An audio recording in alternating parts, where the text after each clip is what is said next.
Hello, everyone, and welcome to Bookercast, the podcast where books come to life. And I'm so excited to dive into another amazing story with all of you. Whether you're a bookworm or just love a good story, this is the place for you.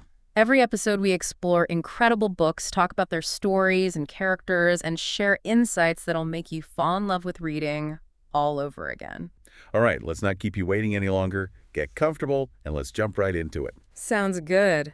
All right, so today we are diving deep into Dan Brown's The Da Vinci Code. Ooh. This book really, sent millions of people Yeah, on this treasure hunt it did. through history and religion and art. Absolutely.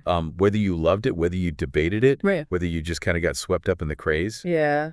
this book definitely left its mark Yeah. on the world. It really did. The Da Vinci Code, Yeah. it sits firmly in the thriller genre, Right. Modern thriller. Yeah. But what's interesting is how Brown elevates the stakes. Oh, yeah. It's not just about catching a killer. Right. It's about uncovering secrets that could shake the foundations of Western civilization as we know it. And he throws us right into the action, doesn't he? Right away. That opening scene at the Louvre. Oh, yeah. With the curator's dramatic death and that cryptic message. Yeah, absolutely. Talk about a frantic pace. Oh, that's the hook. Yeah. The Louvre murder isn't just dramatic. Right. It masterfully establishes those stakes and introduces two core themes right off the bat. I like that. Symbology, you've got that cryptic message, and then you have the clash between sacred and secular, with the Louvre itself, this temple of art, but built on a much older history.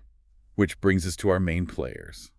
Robert Langdon, the symbologist. Right. And Sophie Neveu, cryptologist. Yes. And they're thrown together by this bizarre murder. Mm-hmm. And we quickly learn that Sophie's grandfather, the curator, was deeply involved in something much bigger than anyone imagined. Yeah, their partnership I find really fascinating. Okay. It's as if Brown is saying that to crack these ancient mysteries, you need both the academic understanding of symbols like Langdon has and those modern code-breaking skills that Sophie brings. Right, like they're both representing different ways of knowing, and they have to work together. Absolutely. And their journey takes them on this whirlwind chase through churches and museums and even a high-security bank. Oh, yeah. Brown knows how to keep those pages turning. But he's also dropping all of these historical and religious breadcrumbs along the way. He's playing with our desire for hidden knowledge, isn't he? Totally. The Priory of Sion, this shadowy group claiming ties to Da Vinci and guarding a secret bloodline. It's like Right. he tapped into this universal fascination with what might be lurking beneath the surface of what we think we know. Right. What we've been told is history. Exactly. Exactly. And then there's that central mystery, the Holy Grail. Yeah. Most people, when they think of the Holy Grail, they think of the physical chalice, right? Right, the cup. But Dan Brown throws that out the window He does. and goes for a much more controversial interpretation. It is. This is where Brown really gets people talking. Yes. He proposes that the Grail isn't an object, but a person. Whoa. Mary Magdalene. Okay. And not just any Mary Magdalene. Right. The wife of Jesus, hiding a bloodline, protected by the Priory of Sion. Wow. Now, whether or not you buy into that theory, the fact that he brings it up sparks this crucial debate about how we interpret history, Absolutely. especially religious history. Yeah. It definitely shook things up. I remember the first time I read it, my jaw dropped. Yeah. He's playing with fire here a little bit, Yeah. Questioning these established religious narratives and presenting this alternate history. When you read it, did it feel convincing to you, or did it feel more like a clever plot device? I think he's tapping into a valid debate about the role of women in early Christianity. Sure. A debate that's been going on for centuries. Yeah. But by weaving it into a thriller like this, Right. he's not just presenting an academic theory. Yeah. He's making it visceral. He's making it dangerous. Right. And that's what I think captivates readers. And he brings in Da Vinci, Yes, arguably one of history's most enigmatic figures, absolutely. as this sort of grandmaster of the Priory of Sion. Oh, yeah. He's not just an artist. Right. He's this keeper of secrets, hiding clues in his masterpieces. Using Da Vinci is brilliant. I think Great. his genius and mystique lend credibility to the story, Right. even if it's fictionalized. Yeah. And it made people look at art, particularly religious art, with a fresh perspective. Right. Like, what am I missing? What secrets are hidden in plain sight? Absolutely. That's powerful, even if we take it with a grain of salt. Okay, so we've got the secret society, we've got this controversial theory about the Grail. Da Vinci's leaving clues in his art. Yeah. I mean, it's all a bit much, isn't it? It is, and that's partly why the book was such a phenomenon. Yeah. It's this delicious blend of fact and fiction. I like that. Delicious blend. That's both entertaining and thought-provoking. Yeah. It makes you question what you believe. Yeah. And of course, it's a cracking good thriller on top of all that. And let's not forget the pacing of the book. Mm-hmm. I mean, Langdon and Sophie are constantly on the move. Constantly. Deciphering clues. They're evading the police. They're unraveling this vast conspiracy. Yeah, that constant chase creates this tension. Right. That keeps you glued to the pages. Absolutely. But is it just for thrills? Or does it reflect a deeper anxiety about knowledge being lost, misused, suppressed? Oh, that's interesting. The book definitely makes us consider who controls information. Yeah. And how it shapes our understanding of the world. Yeah, absolutely. And remember that the curator's message wasn't just about finding Robert Langdon. Right. It said, P.S. Find Robert Langdon. Ah, yes. The P.S. Right. Intriguing, isn't it? It is. What's he trying to say there? It suggests this personal connection between Sophie and the message, Right. pulling her deeper into the mystery. And so it becomes not just about solving a historical puzzle. Right. It's about confronting her own past, her family secrets. Yeah, she's forced to question everything she thought she knew Right. about her grandfather, about herself. Yeah. Her journey is as much about self-discovery as it is about unraveling this historical mystery. Sure. It mirrors the larger themes of the book. Right. Challenging what we've been told and seeking our own truths. And speaking of challenging what we've been told, Yeah. one thing that really struck me Okay. was how Brown uses the symbol of the pentacle. Okay. So often that symbol is associated with paganism, the occult. But he reclaims it in the book. He does. And he highlights its original connection to Venus Right. and its representation of the divine feminine. He challenges the church's demonization of the pentacle, Right. reminding us that symbols can be reinterpreted, distorted to serve different agendas. Oh, I like that. It makes you wonder, what other symbols have we misunderstood? Right? How has our understanding of history been shaped by those in power?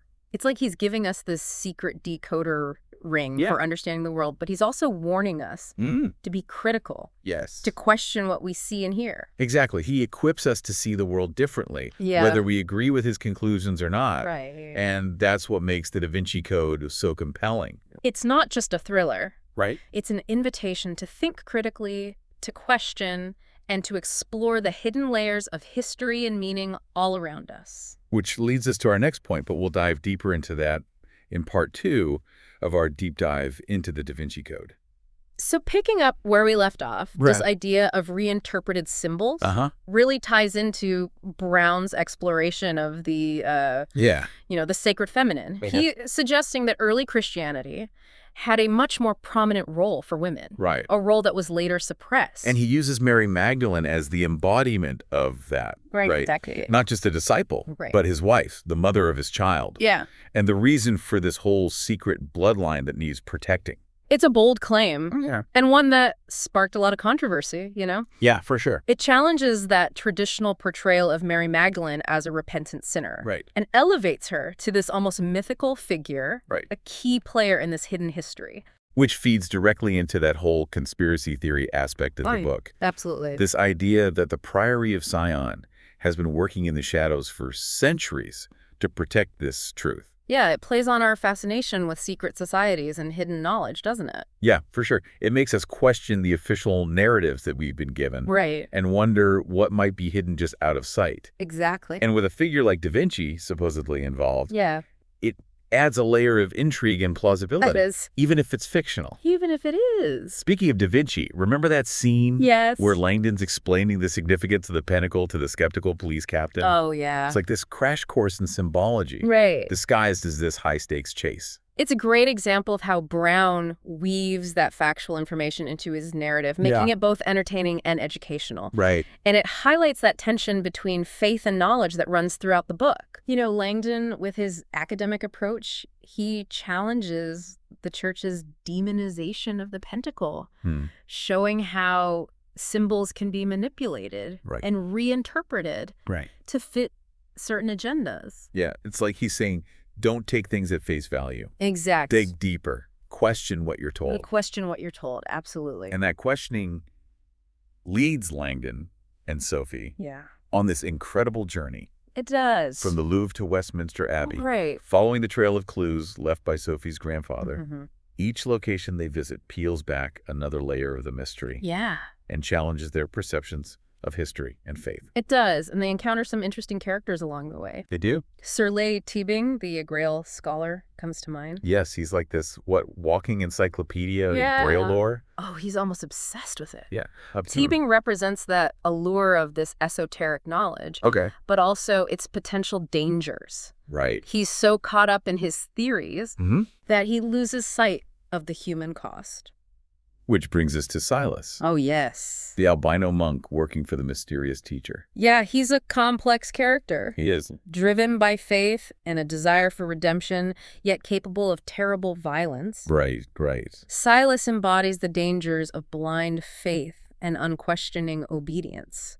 Yeah. He becomes a tool for manipulation. Right. Highlighting that dark side of religious fervor and the potential for extremism. Yeah, he's such a stark contrast. He is. To Langdon's more reasoned, inquisitive approach to faith and knowledge. Absolutely. And as Langdon and Sophie delve deeper into the mystery, they uncover more about the Priory of Sion and its mission to protect the bloodline of Jesus and Mary Magdalene. All right. The stakes just keep getting higher. They do. Their journey becomes this race against time, not just to solve the mystery, but to prevent this secret from falling into the wrong hands. Yeah. Brown masterfully blends action, suspense, and intellectual intrigue, keeping us on the edge of our seats. Speaking of intrigue, what did you make of that mysterious keystone that Sophie and Langdon retrieved from that Zurich bank? The cryptex. The cryptex. With its intricate design and secret code, felt like the perfect symbol for the layered nature of the mystery itself. The cryptex is a brilliant invention. Yeah. It represents the idea that knowledge is often hidden, protected by secrets and codes,